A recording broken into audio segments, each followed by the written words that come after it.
पंचखंड धरती के राजा शंभू शेख बाबा से भी पूछा था। तो मेरे भाई, उसी गाथा को गोंड राजा बीरसा यात्राम जी और समस्त समाज को गुरु विक्रमदेव ने बताया था, और वही गाथा को मैं आज आपके सामने बताने जा रहा हूं। तो प्रिय सज्जनों, प्रकृति के बारे में आज दिन तक किसी ने पार नहीं पाया। आप जो भी ग्रंथ या रामायण पढ़ोगे तो वो अपने अपने मत के अनुसार, शिव पुराण पढ़ोगे वहाँ अलग मिलेगा, देवी पुराण पढ़ोगे अलग मिलेगा, भागवत पुराण पढ़ोगे अलग मिलेगा ना। इसका मतलब है कि किसी ने आज दिन तक भी प्रकृति के बारे में, धरती के बारे में पार नहीं पाया। सबने अपनी अपनी मत, अपनी अपनी कल्पना के अनुसार ग्रंथ लिखा है, एक दूसरे ग्रंथ से मिलती नहीं है। तो प्रकृति के पार पाना असंभव है, क्योंकि ये 5 शक्तियां हैं, धरती, जलवायु, अग्नि और आकाश। इनका कभी जन्म होता है, कभी मरण होता है। ये हर हमेशा अजर अमर है। तो ये जो धरती है, इसका समय समय पर कभी कभी प्रलय हो जाता है। तो एक बार प्रलय नहीं हुआ है, ये धरती का प्रलय कई बार हुआ है। तो प्रलय कैसे होती है? इतना वर्षा होता है, इतना वर्षा होता है कि धरती दाई पानी में डूब जाती है। उसी को हमारे लोग प्रलय बोलते हैं, लेकिन प्रलय के पहले हमारे पुरखा लोग प्रलय नहीं बोलते थे, उसको बोलते थे कलडो हुआ था, बोलते थे ना कलडो। तो कलडो कैसे होता है? धरती पानी में डूब जाती है, लेकिन धरती का एक टीला है, वो कभी पानी में डूबा ही नहीं है। वो धरती का टीला एक सबसे ऊंचा है। पूरी पृथ्वी पानी में डूब जाती थी, लेकिन वो टीला कभी डूबा ही नहीं है। उसी टीला को आज हम बोलते हैं अमरकोट या अमरकंटक बोलते हैं ना, क्योंकि वो टीला अगर डूब जाता ना तो उसको अमरकंटक नहीं बोलते। वो अजर अमर है, पूरी पृथ्वी डूब जाती थी लेकिन टीला डूबा नहीं है। तो वहीं से बोले बाबा शंभू ने गौरादाई को जीव जगत की उत्पत्ति के बारे में बताया था। तो पूरी पृथ्वी डूबी है और टीला अकेला दिख रहा है। वहीं से मैं आपको बता रहा हूं कैसे। बोले महाराज, अरे चारों तरफ जल ही जल था, अरे जिसका नहीं था पार। महाराज, चारों तरफ जल ही जल था, अरे जिसका नहीं था पार। अरे बीच में टीला एक था, अरे जहाँ जीव थे चार। बीच में टीला एक था, अरे जहाँ जीव थे चार।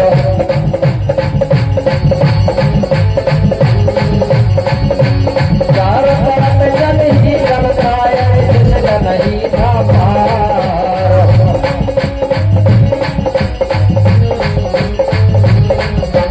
बीच में टीला एक था, अरे जहाँ जीव थे चार। बीच में टीला एक था, अरे जहाँ जीव थे चार। राजा जहाँ जीव थे चार।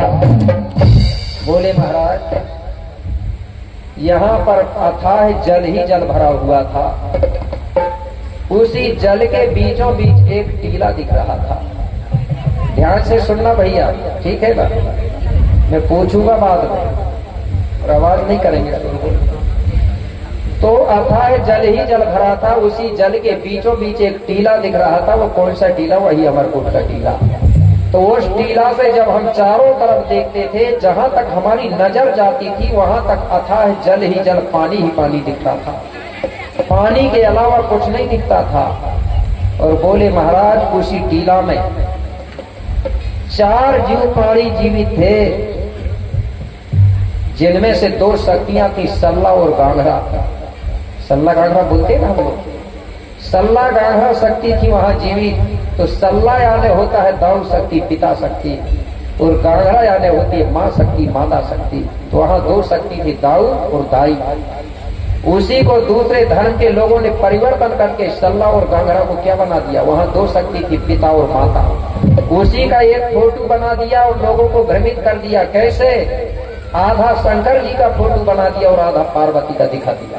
दिखाया कि ये फोटो ये कोई आधा आधा आदमी हो सकता है क्या? कोई विज्ञान इसको प्रमाण करेगी? तो वो आधी आधी नहीं, वहां सल्ला शक्ति और गांगरा शक्ति थी, मतलब पिता शक्ति और माता शक्ति है वो टीला।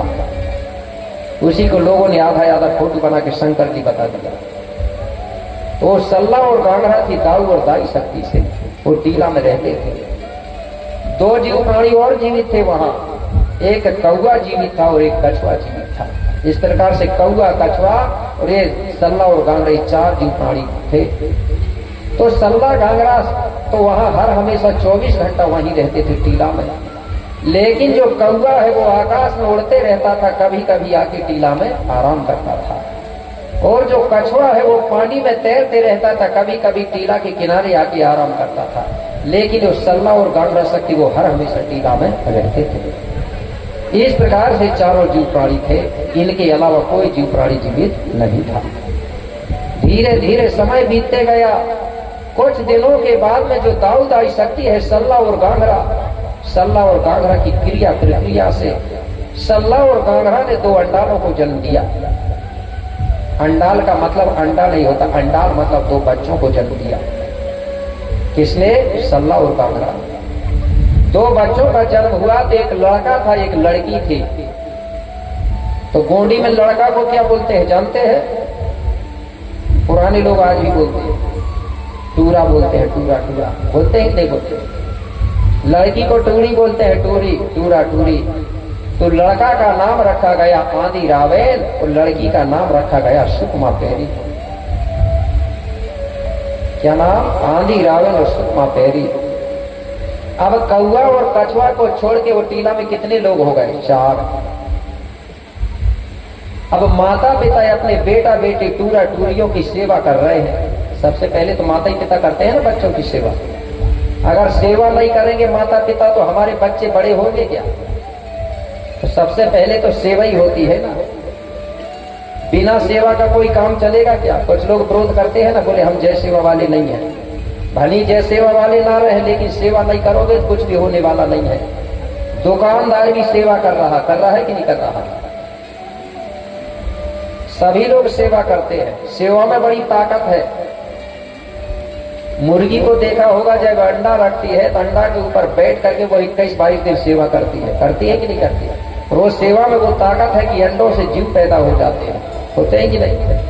जय सेवा महामंत्र है सब धर्मों की खान, और सेवा से बन जाते हैं बिगड़े सारे काम। बनते हैं कि नहीं बनते? बनते हैं ना।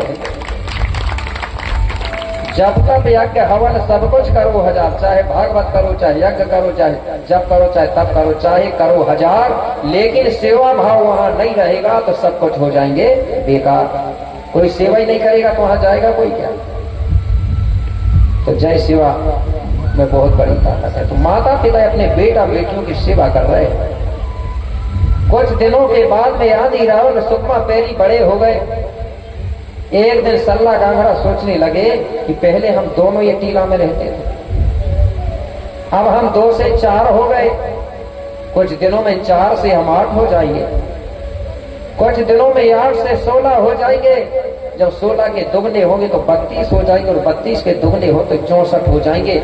हमारी जब संख्या बढ़ जाएगी तो हमारे लिए ये टीला छोटा पड़ जाएगा, छोटा पड़ेगा।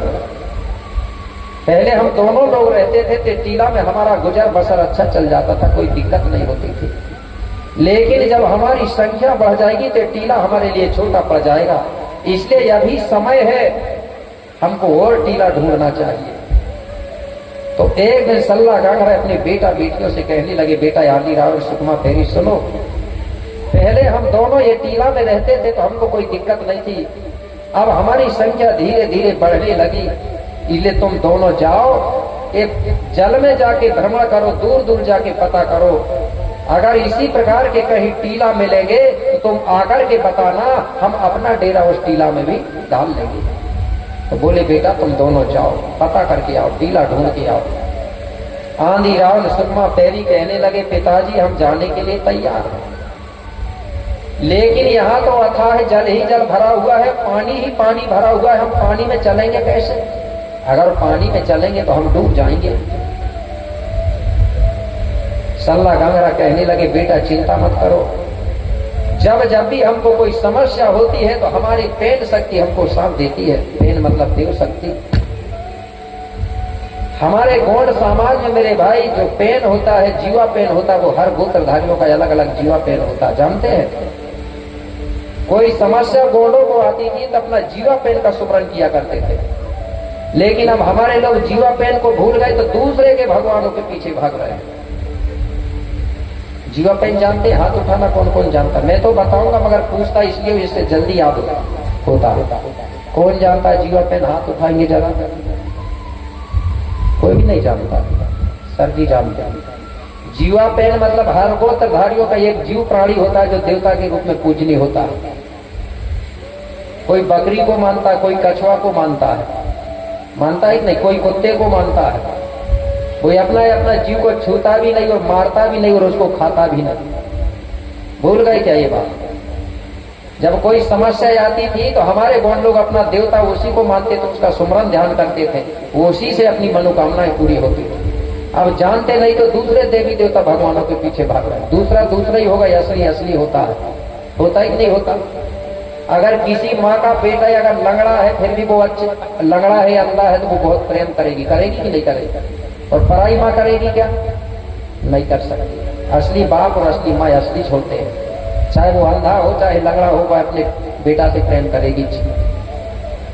तो जो आंधी रावण सुकमा पैरी है, उसके जो माता पिता सल्ला गागरा कहने लगे, बेटा चिंता मत करो, हमारा जीवा पेन हमको समझेगा। तो उनका जीवा पेन कौन था? कछुआ और कौवा ही था, जो पहले से वहां जीवित थे। सल्ला और गांगरा ने तुरंत मेरे भाई अपनी जीवा पेन, अपना जीव प्राणी को याद किया। जैसा याद किया मेरे भाई, तो जो कछुआ पहले से जीवित था वो कछुआ भयंकर रूप धारण करके तैरते हुए वो टीला के किनारे आ गया। और थोड़ी देर के बाद में आकाश मार्ग से उड़ते हुए कौवा भी आ गया। दोनों आ गए। सल्ला गांगरा कहने लगे, बेटा देखो ये कछुआ है। ये कछुआ कितना बड़ा है? तुम दोनों भाई बहन बोले इस कछुआ की पीठ में बैठ करके पूरे पानी में भ्रमण कर सकते हो। और आज भी कछुआ बड़ा रहेगा तो दो आदमी बैठ के घूम सकते हैं कि नहीं घूम सकते? और ये कौवा है, बोले ये आकाश से उड़ेगा, ये बताएगा किस तरफ को जाना है। तो बोले ठीक है पिताजी, अब कोई दिक्कत नहीं, हम कछुआ की पीठ में बैठ के आराम से भ्रमण कर सकते हैं। मतलब आंधी रावण सुकमा पैरी तैयार हो गए जाने के लिए। जब जाने लगे तो सबसे पहले आंधी रावण सुकमा पैरी ने क्या किया कि आंधी रावण सुकमा ने कि आंधी रावण सुकमा पैरी कछुआ पर भय सवार और माता पिता के चरणों में अज करके सेवा जोहार। क्या किए? सबसे पहले आंधी रावण सुकमा पैरी ने अपने माता पिता के चरणों में सेवा जोहार किया, प्रणाम किया। क्यों? एक गौंडी संस्कृति है, जब हमारे बेटा बेटी घर से कहीं बाहर कोई काम के लिए जाते हैं तो सबसे पहले अपने माता पिता को प्रणाम करते थे, सेवा जोहार करते थे। अब करते हैं क्या? या सुबह जब उठते हैं तो अपने माता पिता को सेवा जोहार करना चाहिए। सेवा जोहार का मतलब होता प्रणाम करना। जोहार शब्द से ही प्रणाम बना है, जोहार शब्द से ही नमस्ते बना है। आप लोग कहेंगे कि कैसे? मत तुलसी के रत्नामाल पढ़े होंगे, कई जगह जोहार शब्द आया है, मतलब उससे भी पहले जोहार शब्द था, तब तो तुलसीदास जी ने लिखा। उसको कहां से मालूम है? क्योंकि पहले से जोहार प्रयोग होता था। तो मेरे भाई, चाहे वो टूरा हो चाहे टूरी हो, गोंडवाना के राजकुमार हो चाहे राजकुमारी हो, प्रतिदिन अपने माता पिता को सेवा जोहार करना बहुत जरूरी है।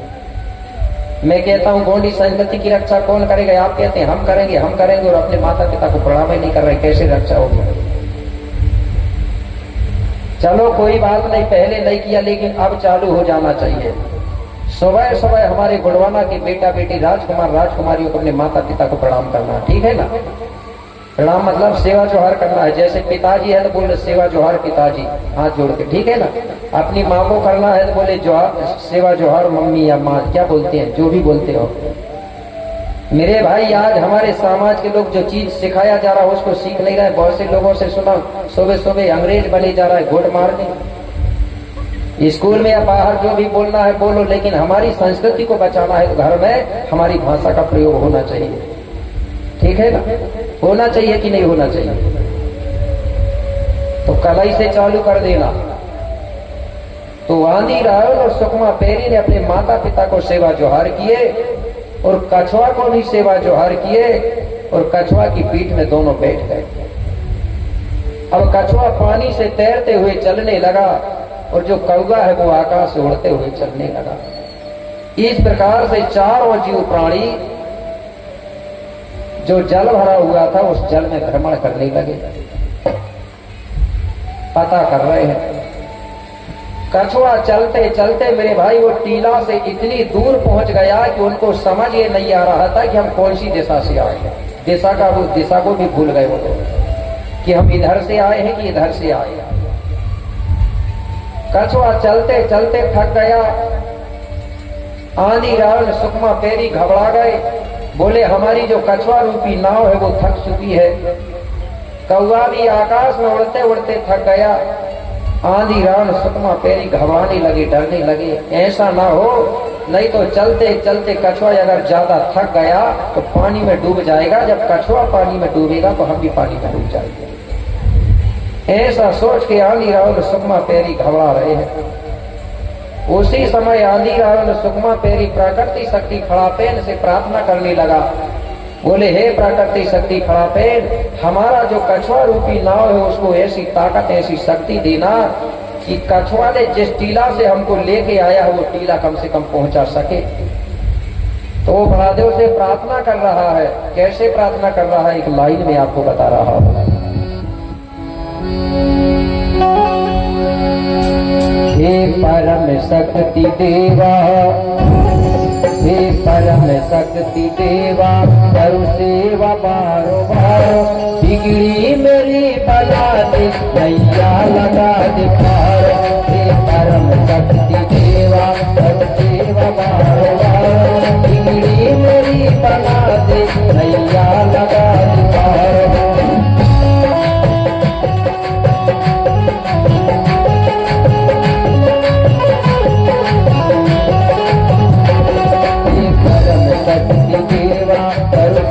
मारो मारो बिगड़ी मेरी बना दे, नैया लगा दे पारो।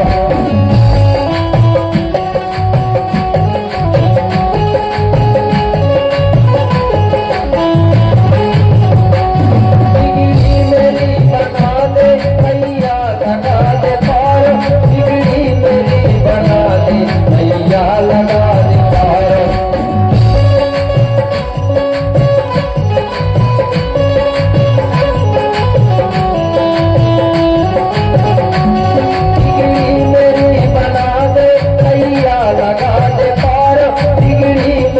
बना दे, नैया लगा दे पारो।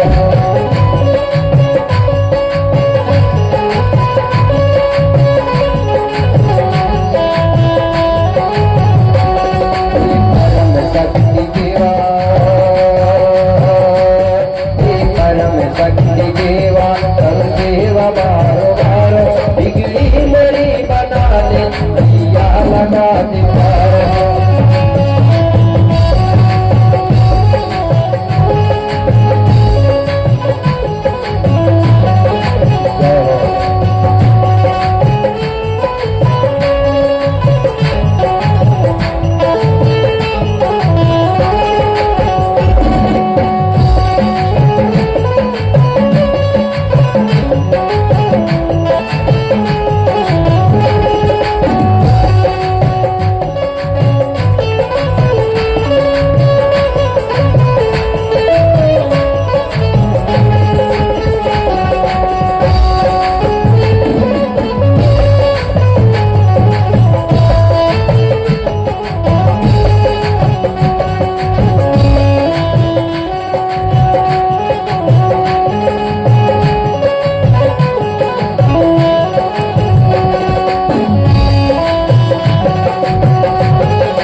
चलो इस प्रकार से आंधी रावण और सुकमा पेरी फड़ापेन बड़ा देव से प्रार्थना कर रहे हैं कि हे बड़ा देव,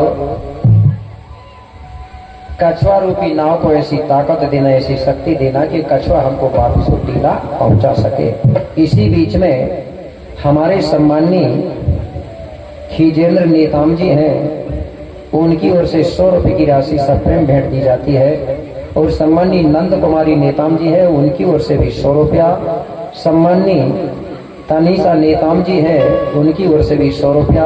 और सम्माननीय भुवनेश्वरी नेताम जी हैं, उनकी ओर से भी 100 रुपया। और सम्माननीय प्रियांशी नेताम जी हैं, उनकी ओर से भी 100 रुपया। बहुत बहुत धन्यवाद। भोलादेव पूरी दाई की मनोकामना को पूर्ण करे। जोरदार ताली से उनका सम्मान करें। बहुत बहुत धन्यवाद। तो इस प्रकार से वो प्रार्थना कर रहे थे। और उसी समय हुआ क्या, जो धरती जो है पानी में डूबी हुई थी, पानी के अंदर ऐसा हलचल हुआ मेरे भाई कि जो यमरकोट का टीला है, वो टीला सहित पूरी धरती जो है पानी से ऊपर की ओर उठने लगी। और जो पानी है वो नीचे की तरफ बड़ी तेज गति से बहने लगा। और धरती अमरकोट के टीला सहित ऊपर की ओर उठने लगी।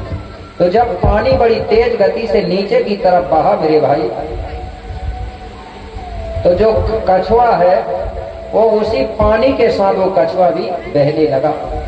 और उसी के पीठ में आंधी रावण सुकमा पेरी बैठे, वो भी कछुआ के साथ वो भी बहते हुए चले जा रहे हैं। जिस तरफ को कछुआ बहते जा रहा था, उसी तरफ को कौवा भी उड़ते उड़ते भागने लगा। पानी इतनी तेज गति से बहा मेरे भाई कि पानी के तेज गति से बहाव के कारण बड़ी बड़ी नदी और बड़े बड़े समुद्रों का निर्माण हो गया। और जो पानी है वो नदी और समुद्रों से बहने लगा। और जो कछुआ है वो समतल जमीन पर रुक गया। जिस जगह पर कछुआ रुका, उसी जगह पर आंधी रावण सुकमा पेरी भी रुक गए। और जो कौवा है वो भी वहीं जाके रुक गया। जिस जगह पर आंधी रावण सुकमा पेरी और कछुआ और कौवा रुके थे, वो जगह आज भी है, लेकिन बताया उसका नाम बदल दिया गया है। वो कौन सा, जिसको आज लोग रामटेक बोलते हैं। सुना है ना रामटेक, जो महाराज रामटेक तहसील है, वहां पर आंधी रावण सुकमा पेरी रुके तो उस जगह को बोलते थे रावण टेक। क्या बोलते थे पहले? रावण टेक। क्यों? कि जो लड़का है उसका नाम था आंधी रावण। तो जो टेक शब्द है, टेका शब्द है, गोंडी शब्द है। आज भी हम लोग बोलते हैं ना टेका का उपयोग, किसी को रोकने के लिए टेका लगा दो बोलते हैं। तो वहीं पर आंधी रावण नाम का लड़का रुका तो उस जगह को बोलते थे रावण टेक। हो सकता है बाद में जाके राजा दशरथ के बेटा रुक गए होंगे तो बना दिए रामटेक, लेकिन उसके पहले नाम था रावण टेक। ये दोनों वहीं रुक गए। और जो धरती दाई है वो जल से ऊपर आ गई और पानी नीचे चला गया। तो हमारे गोंड लोगों को जब पता चला कि धरती दाई जो है जल से प्रकट हुई है, तो हमारे गोंड लोगों ने धरती दाई के बारे में क्या बोला? जल से प्रकट भाई है जब धरती, जल से प्रकट भाई है जब धरती।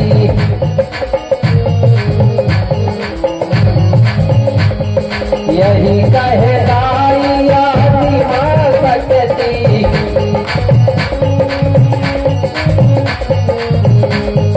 यही कहलाई आदि मां सकती।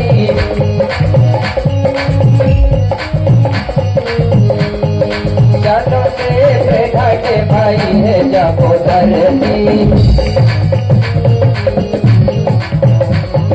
यही कहलाई आदि मां सकती, यही कहलाई आदि मां सकती।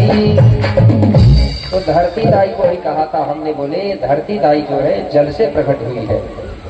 गोंडी मत के अनुसार धरती को किसी ने बनाया नहीं है। आप बताइए, अगर कोई धरती को बनाएगा तो कहाँ खड़ा होके बनाएगा? है ना, कहाँ खड़ा होके बनाएगा? ये भी तो सोचें। और चलो ठीक है, तो फिर जिसने भी बनाया है उसका शरीर फिर किसका बना होगा? जब 5 तत्व तो रहेगी नहीं तो उसका शरीर कैसे कहां से बनेगा? तो ये 5 शक्तियां हैं, इनको किसी ने बनाया नहीं है, 5 शक्तियों ने सबको बनाया है। तो धरती दाई जब जल से प्रकट हुई तो हमारे गौंड लोगों ने बोले धरती दाई आदि शक्ति है, इसका कभी जन्म होता है न कभी मरण होता है, इसलिए धरती को ही आदि शक्ति कहा गया था। आदि शक्ति वो है जिसका जन्म और मरण नहीं होता। अब हमारे लोग भटक गए, तो जिसका जन्म होता है और जिसका मरण होता है उसको आदि शक्ति बोलने लगे, जबकि हमारी आदि शक्ति कौन है? धरती है, जो प्रथम पूजनी है माँ धरती। कैसे प्रथम पूजनी? आज भी इसका प्रमाण मिलता है। सबसे पहले कोई भी पूजा पाठ हो, सबसे पहले धरती का सुमरन होता है। मकान बनाओगे तो सबसे पहले धरती की पूजा होगी कि नहीं होगी? खेती किसानी प्रारंभ करोगे तो सबसे पहले धरती की पूजा होगी। मेरे भाई शादी बुआई भी करोगे या कोई काम करोगे तो सबसे पहले धरती की पूजा करके तो माटी लाया जाता, दूल्हा दुल्हन लगते हैं तो लाते कि नहीं? सुबह जब जागते हो तो सबसे पहले धरती के पैर पड़ते हैं लोग, पड़ते हैं कि नहीं? अब आपके इधर पड़ते हैं कि नहीं पड़ते पता नहीं, पढ़ते हो। सुबह उठने जैसे ही उठते हैं तो सबसे पहले धरती को सेवा जोहार करना चाहिए। ये गोंडी नियम है, गोंडी मत है। जो धरती के पैर पड़ता है रोज तो कभी न कभी वो बड़ा देव की उस पर कृपा होती है और उसका जीवन सुखमय होता है। इसलिए सुबह जब बिस्तर से उठते हैं तो सबसे पहले धरती के पैर पड़ना चाहिए। हमारे भूमिका लोग धरती दाई का पहले सुमरन करते थे, उसके बाद में दूसरी पूजा करते थे। गोंडी में बोलते थे पुराने लोग। कैसे बोलते? जब माटी लाने जाते थे ना कौन लोग जमाने के लिए, तो माटी लाने जाते थे तो हमारे गोंड लोग भूमिका लोग जो है मंत्र पढ़ते थे, उसको मंत्र बोलने लगे। कैसे? ओम आवा तोरी ते सिरजे जीवा जाई कंच मंच शिरडी सिंगार नारू दे माई नरु खंड धरती हरो खंड पृथ्वी, ऐसा करके बोलते थे, धरती का सुमरन करते थे। और साथ में हमारे गांव के लोग सब जाते थे, वो ढोल बाजा बजाते हुए जाते थे।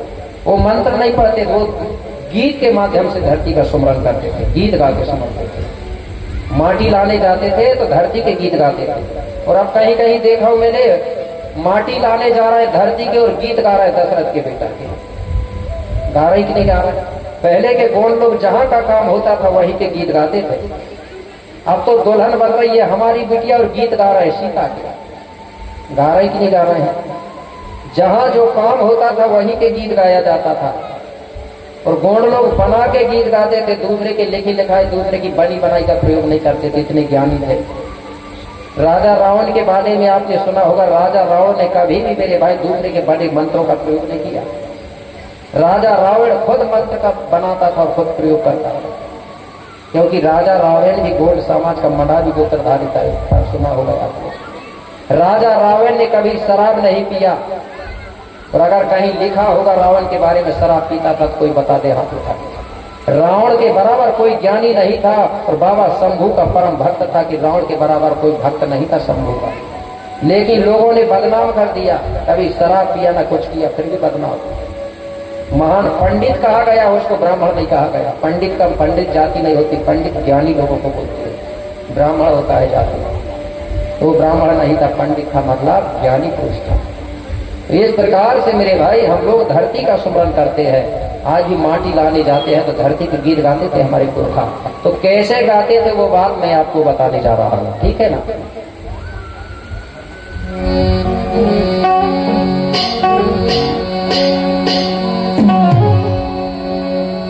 कि पावन ताखे पनस पति सुमरो, कि पावन लाख पनस पति सुमरो, आज 1.25 लाख ते छाड़ो, और जय जय धरती दाई की जय जय सेवा जोहारो। बोलिए धरती दाई ना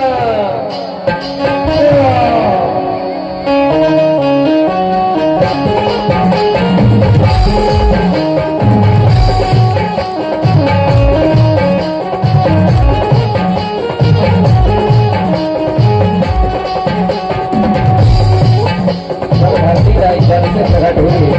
तो हमारे पुरखाओं ने क्या कहा? मैया घाट भाई हो मां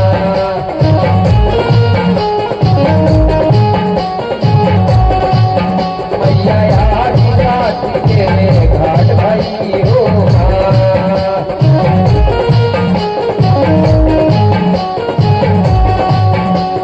जय हो भैया।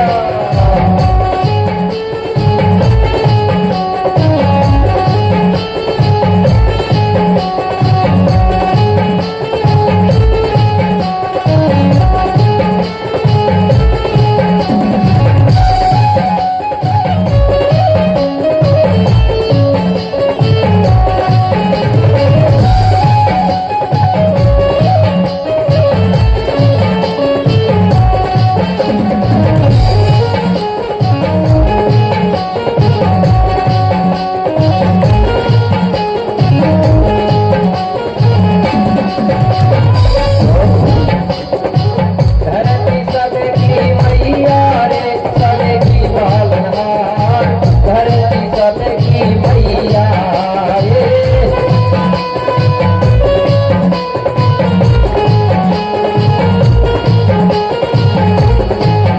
ये धरती सबकी मैया रे सबकी पालनहार, धरती सबकी मैया रे।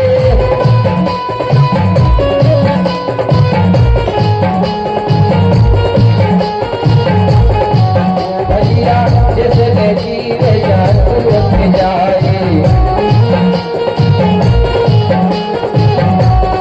ओ भैया जिसने जीवे जातु में जाए।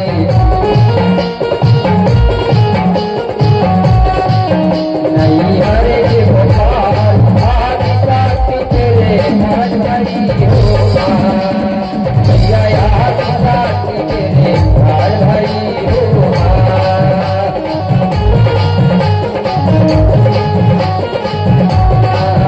भैया आदि साथी तेरे ठाट भाई हो माँ।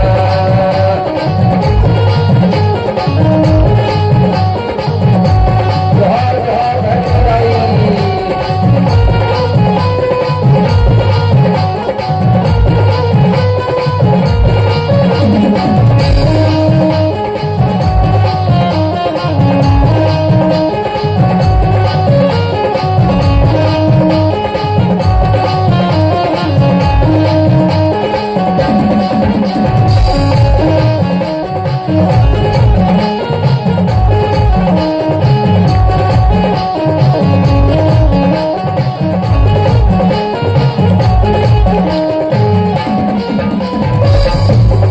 और क्या कह रहे थे? आजा रे हमारे है धरती रे अभी सकती नहाय, आजा रे हमारे है धरती।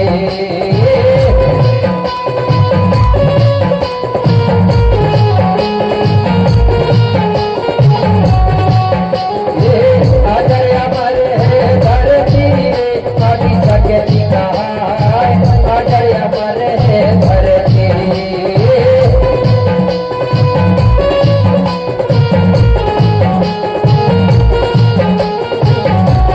ओ भैया धरती बिना कोई नहीं बचो है। ओ भैया धरती बिना कोई नहीं बचो है।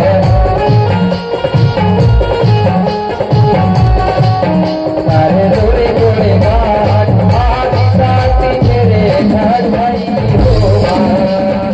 भैया आदि साथी तेरे ठाट भाई हो माँ।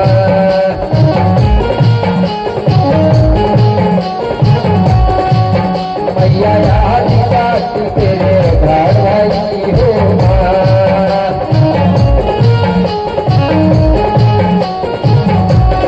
जय हो जय हो जय हो।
जाई ना।